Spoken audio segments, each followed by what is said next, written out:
à présent,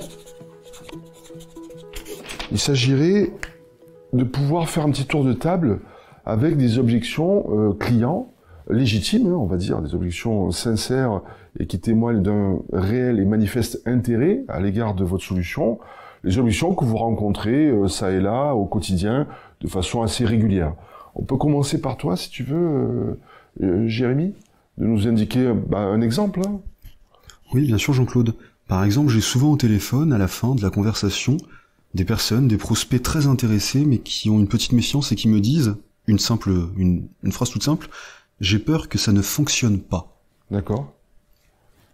Et là, j'utilise souvent la technique de récapitulatif des oui, en reprenant justement le diagnostic de faisabilité qu'on a effectué ensemble, où on a validé tous les deux, moi-même et mon interlocuteur, que tous les feux étaient au vert, et qu'on réunissait dans cette méthode tous les ingrédients pour optimiser la réussite.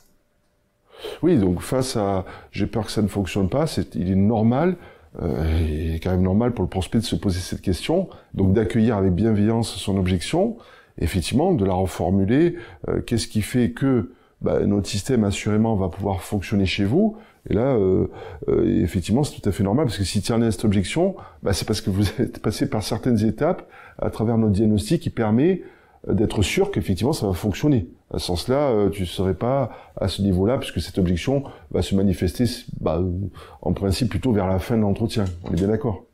Voilà, forcément. Donc, très bien. On peut prendre... Kelly, à toi, si tu peux nous citer un exemple là qui te vient à l'esprit d'objection que tu as de façon, on va dire, récurrente ou régulière. Oui, bien sûr. Alors, très souvent, j'ai comme objection, il faut que je me pose, il faut que je réfléchisse à votre solution.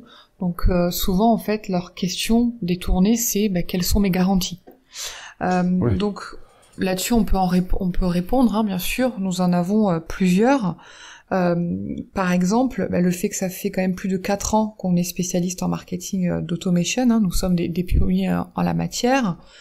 Une autre garantie, c'est quand même que aujourd'hui nous avons un fort développement, dont nous sommes très très heureux. Nous avons eu d'ailleurs à ce sujet un article dans le magazine Entreprendre au mois de septembre. Par exemple, on peut aussi parler des autres clients, des success stories.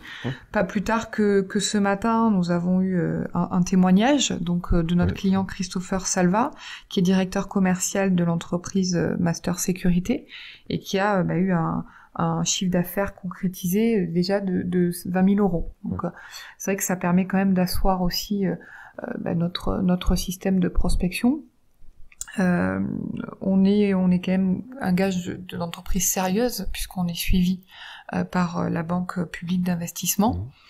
Et surtout, la dernière garantie très importante, c'est que aujourd'hui notre système de prospection passe par un robot.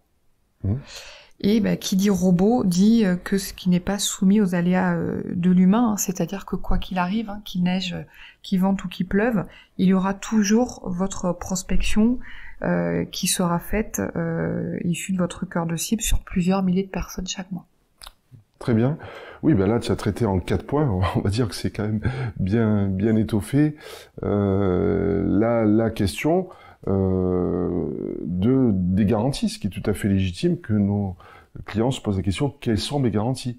Il est vrai que quand on prend la plupart des autres outils de prospection, enfin je rebondis sur ce que tu viens de dire, c'est pas tout ce que tu as dit est tout à fait juste, Kelly, simplement on peut même agrémenter en allant au-delà, parce que tous les outils de prospection dits traditionnels ne présentent pas un niveau de garantie aussi pointu.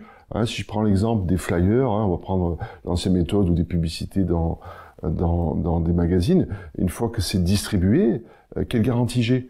Quand le flyer est déposé en boîte aux lettres, par exemple, quelle garantie j'ai en tant que client, que la secrétaire qui va le chercher va pas le mettre directement en vertical dans la boîte aux lettres avant même de rentrer dans les locaux, de sorte que le DRH ou le directeur général, qui est vraiment le décisionnaire, ne l'aura jamais.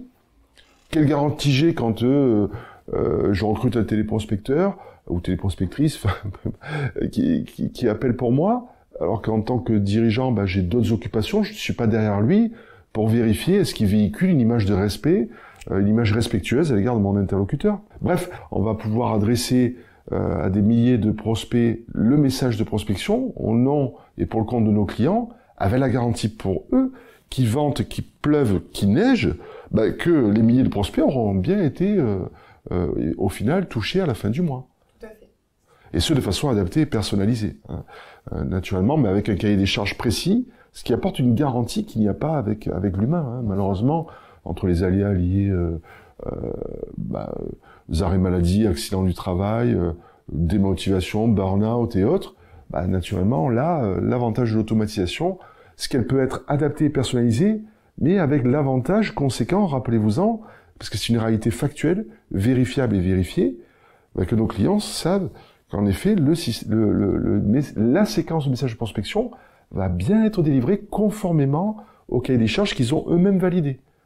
C'est quand même une garantie de pouvoir avoir, enfin je sais pas, j'essaie de me mettre à la place du client, il faut toujours se mettre à la place de nos clients, au-delà des techniques, ça permet quand même de répondre aussi spontanément, quand bien même on n'utiliserait pas de technique, j'allais dire, de pouvoir être dans l'empathie avec eux.